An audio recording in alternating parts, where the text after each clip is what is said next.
First chemistry की online classes में आप सभी का स्वागत है। पिछले वीडियो में हम पढ़ रहे थे ऊष्माक्षेपी और ऊष्माशोषी रिएक्शन। आज हम नया टॉपिक शुरू करने जा रहे हैं, इसी के अंदर सक्रिय ऊर्जा। तो सक्रिय ऊर्जा स्टूडेंट्स क्या होती है, सबसे पहले तो ये देखेंगे। तो देखो, इसमें किसी रासायनिक अभिक्रिया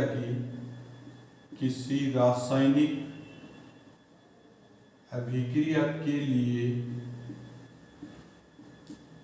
वह आवश्यक न्यूनतम ऊर्जा जो अभिकारक को उत्पाद में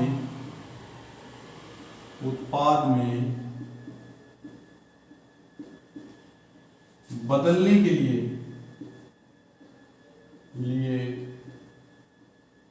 आवश्यक होती है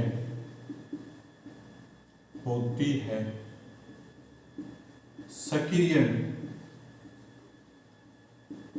ऊर्जा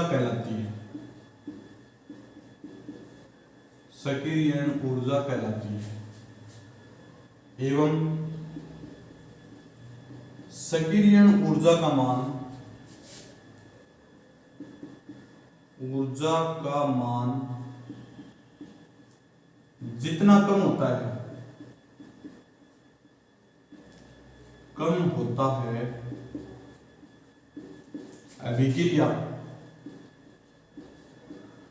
उतनी ही आसानी से संपन्न होती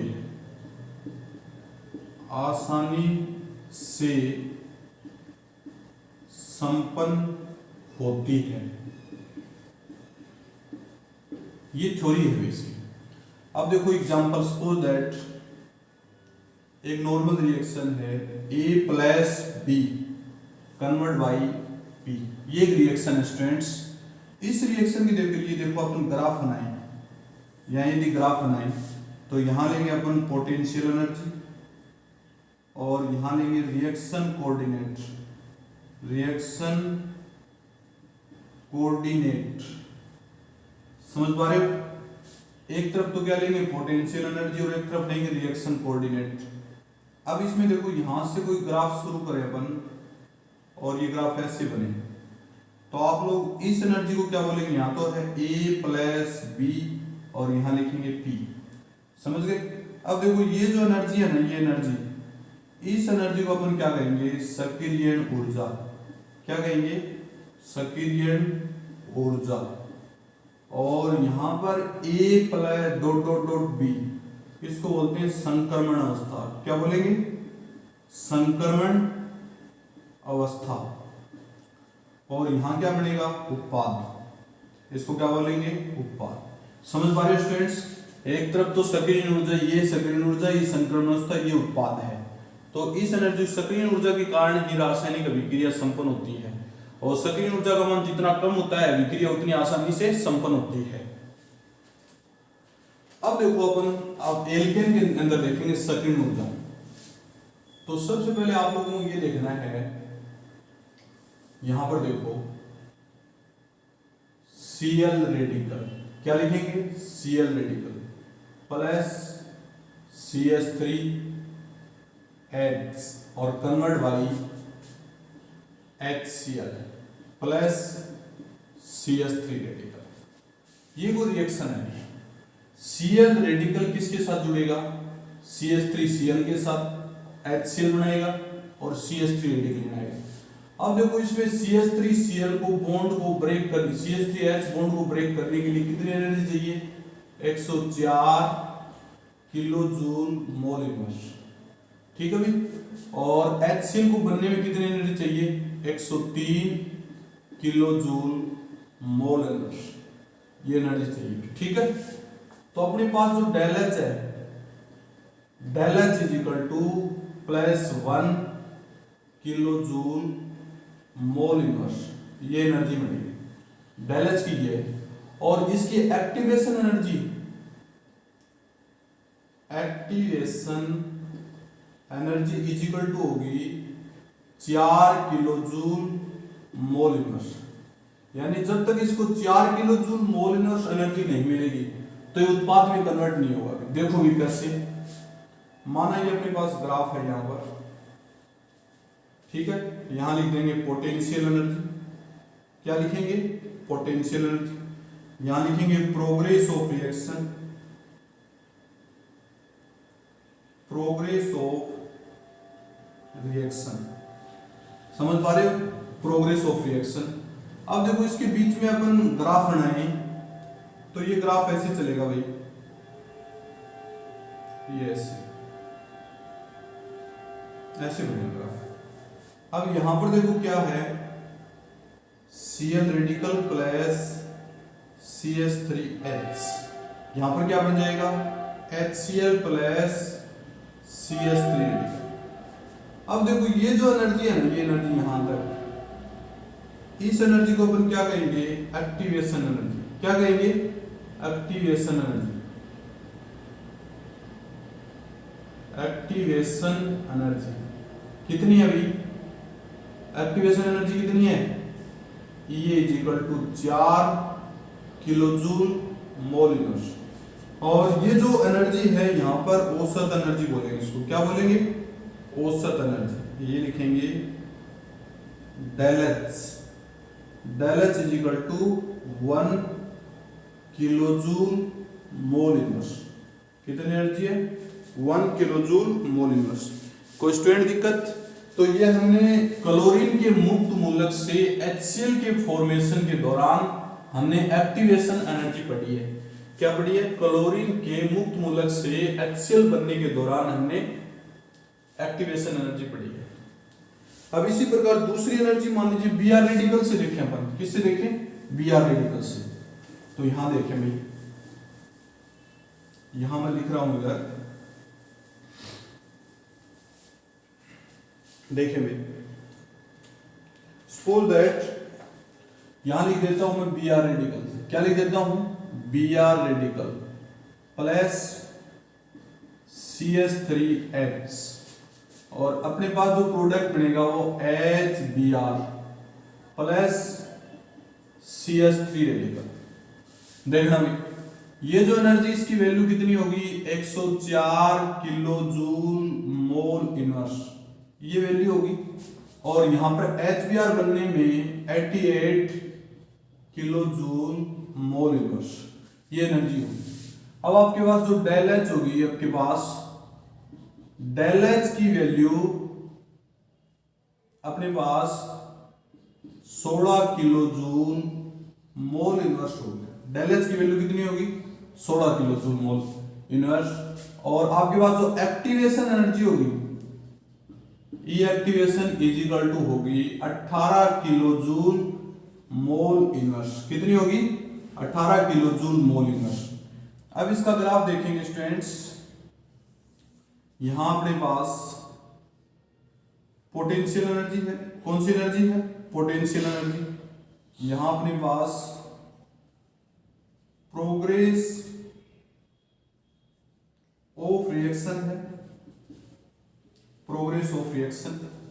तो इसका जो ग्राफ बनेगा वो देखो कैसे बनेगा। मैं इस ग्राफ को स्टूडेंट्स थोड़ा सा यहां लिख देता हूं, यहां आएगा नहीं कंप्लीटली, इसको थोड़ा मैं यहां लिख देता हूं। देखो इसको मैं यहां लिख रहा हूं, तो यहां आपका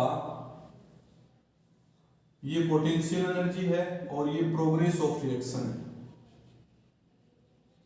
प्रोग्रेस ऑफ रिएक्शन। समझ गए? और प्रोग्रेस ऑफ रिएक्शन में यहां से शुरू करते हैं अपन, इस प्रकार से graph banana,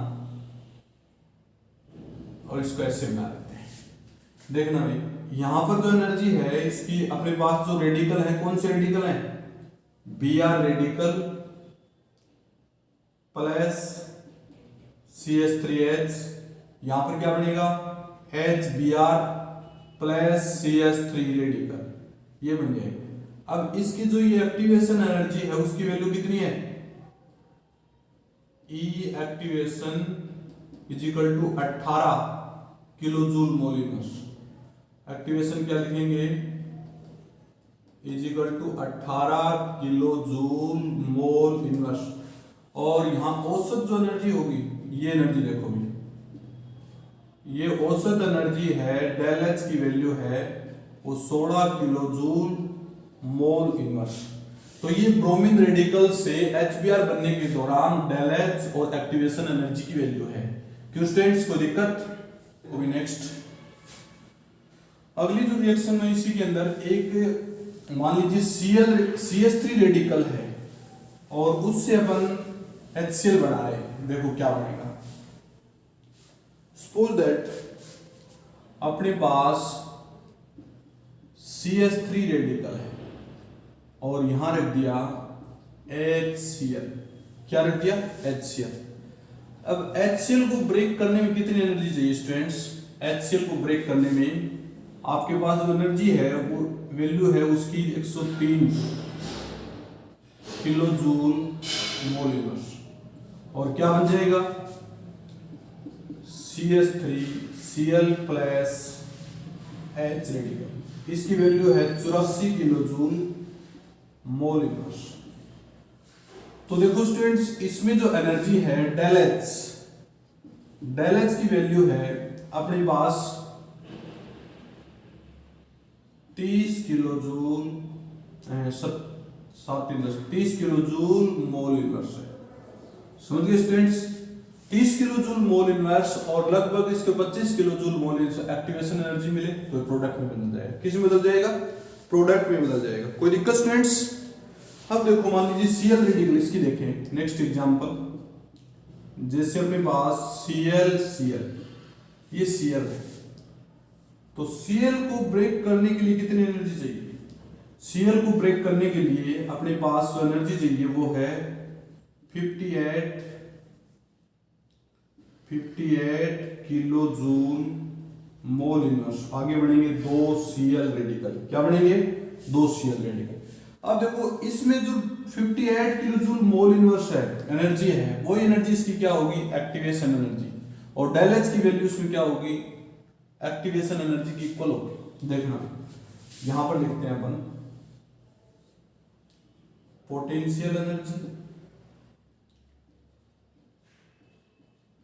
progress of reaction. कोई दिक्कत? यहां से अपन चले, ये ग्राफ लिखेगा, यहां से देखो Cl और यहां पहुंच गए Cl radical plus Cl radical. ठीक है भाई? तो इसकी जो एक्टिवेशन एनर्जी है वो ये होगी, कितनी होगी?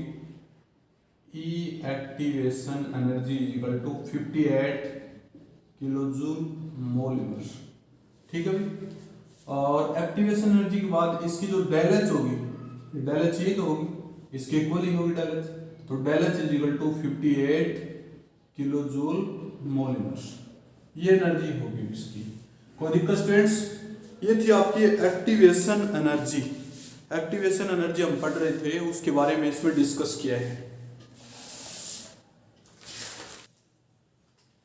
अब देखो इसमें जो एनर्जी थी ना, sorry students, 20 kilo joule mole inverse. ये एनर्जी देखो इसके अंदर से घटाएंगे तो कितनी आएगी? 20 किलो जूल मोल इनवर्स। तो इसकी एक्टिवेशन एनर्जी कितनी होगी? 20 किलो जूल मोल इनवर्स। अब एक नॉर्मल रिएक्शन पे अपन थोड़ा विचार करते हैं। देखना, अभी मैंने आपको एक रिएक्शन बताई, देखो भाई, मान लीजिए CH3 रेडिकल प्लस HCl। ठीक है भाई? और आगे क्या बन गया? HCl plus CH3Cl plus H radical. अब इसको तोड़ने में कितनी एनर्जी चाहिए? 103 किलो जूल मोल इनवर्स। और इसको बनने में कितनी एनर्जी चाहिए? 84 किलो जूल मोल इनवर्स। तो अपने पास जो डेल एच है उसकी वैल्यू तो कितनी आ जाएगी? 20 किलो जूल मोल इनवर्स। और इसकी एक्टिवेशन एनर्जी कितनी आ जाएगी? 20 किलो जूल मोल इनवर्स। इसी प्रकार मान लीजिए इसी को मैं ऐसे लिख दूं, Cl radical plus CH3H convert by CH3Cl plus H radical, sorry HCl plus CH3 radical, ये लिख लें। तो इसकी एनर्जी कितनी चाहिए? 104 किलो जूल मोल इनवर्स, और इसकी एनर्जी कितनी चाहिए? 103 किलो जूल मोल इनवर्स। ठीक है स्टूडेंट्स, अब देखिए आगे इसकी जो डेल एच की जो वैल्यू है वो कितनी आएगी? 1 किलो जूल मोल इनवर्स। ठीक है भाई, 1 kilo joule mole inverse energy आएगी। अब 1 kilo joule mole inverse energy है तो यहाँ पर एक्टिवेशन आपको बताया था, एक्टिवेशन इज इक्वल टू कितनी आएगी? 4 किलो जूल मोल इनवर्स। ठीक है स्टूडेंट्स, तो ये एक्टिवेशन एनर्जी से रिलेटेड मैंने ब्रोमिनेशन और क्लोरीनेशन के बारे में आपको थोड़ा बताया है। ठीक है स्टूडेंट्स, ओके, बाकी अपन नेक्स्ट वीडियो में पढ़ेंगे।